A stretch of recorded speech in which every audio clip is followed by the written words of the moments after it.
Glad to have you, friends.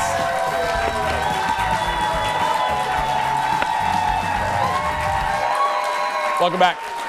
Whether it's TV, radio, podcasting, our next guest has been making audiences laugh for about 25 years. You may know Jim Florentine from the show Crank Yankers. I love that show. Yeah. Thank you, audience. Or as host of That Metal Show on VH1 back when they had videos. He's heading all across the country on his latest comedy tour. Look. Hey, live, love, laugh. That's my message. You know what I mean? That makes the world go round. Those 3 words, live, love, laugh. That's it. That's all it is. It matters. You hang that sign in your house, everything's good. I think it's like a requirement now, right? You get a new house, right? The inspector comes, all right, there's no mold, the roof's not leaking, but you need the live, love, laugh sign, so, you know. Hey, if you buy the live, love, laugh sign, we'll give you, it's wine o'clock somewhere sign for free. How about that? Oh. You know someone with one of those signs. Audience, give it up for comedian Jim Florentine. Thank you, buddy. Thank you for being here.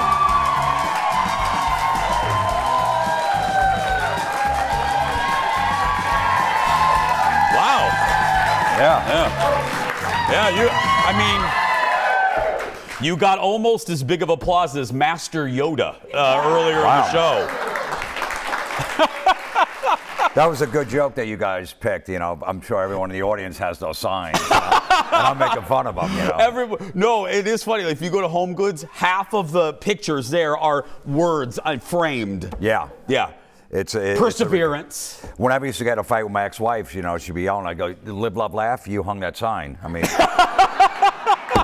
you know, I left a dirty fork in the sink. I'm sorry, but live, love, laugh, I mean, yeah. You don't want to hung it. Is that null and void now? Yeah, I know. What is it like that you set me up perfectly? What is it like now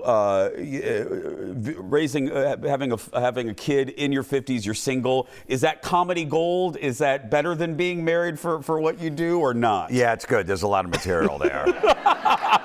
Because a lot of women will say, like, who's more important? You're like, me or your son? I'm like, you know, I'm dating him like 2 months. I'm like, is that even a question? Like, you've been around 2 months. He's been around 15 years. I think I'm going to side with him. And they get mad at that, you know, so. Did you really go to school to become an accountant? I did, yeah, because my dad was, so he's like, you know, I want you to take this, and I went 1 semester. I'm like, this is terrible. I can't do this. I go, I want to get more into, like, you know, TV and film and radio and stuff, so I went to a communications college instead. He's like, okay, if that's fine, if that's what you want to do. I go, I'm not good crunching numbers. No. Was he surprised, disappointed, mad? I think he was a little disappointed, but then he realized, all right, he's not cut out for this. My other brothers were, so yeah. Once I went to communication school, I started doing radio and TV and film. I'm like, this is what I want to do. Then I really, you know, he thought I had ADD. I go, I don't have ADD. I'm not interested in this. There's a big difference with that. They always go, he's got ADD. Yeah, if I'm sitting there crunching numbers, I'm out. You mentioned radio, and of course in the intro I mentioned Stern.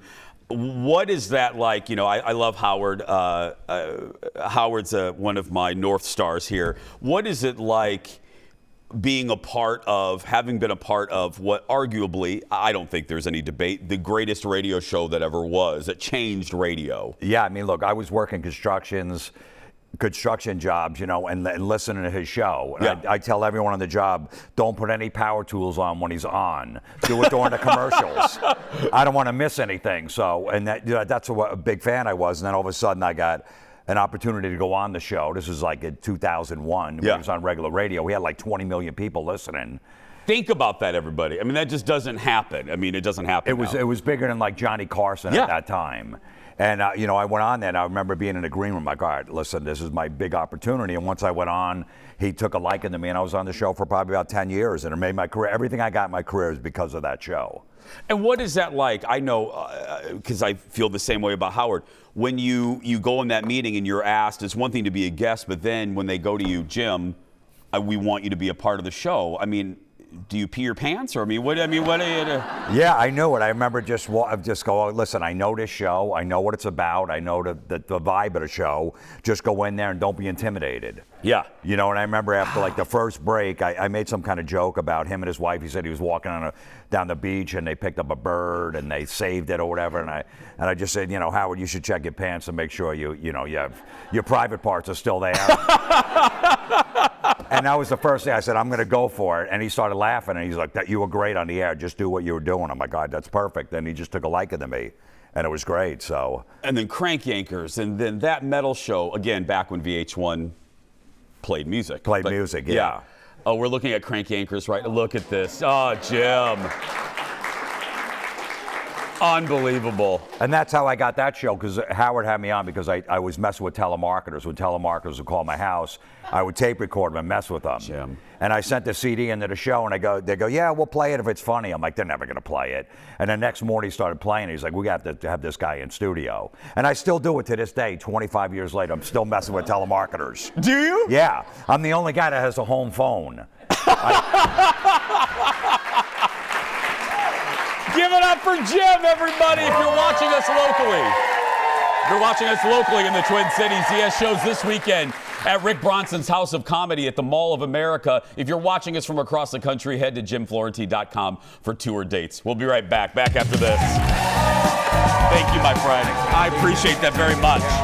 Have you been...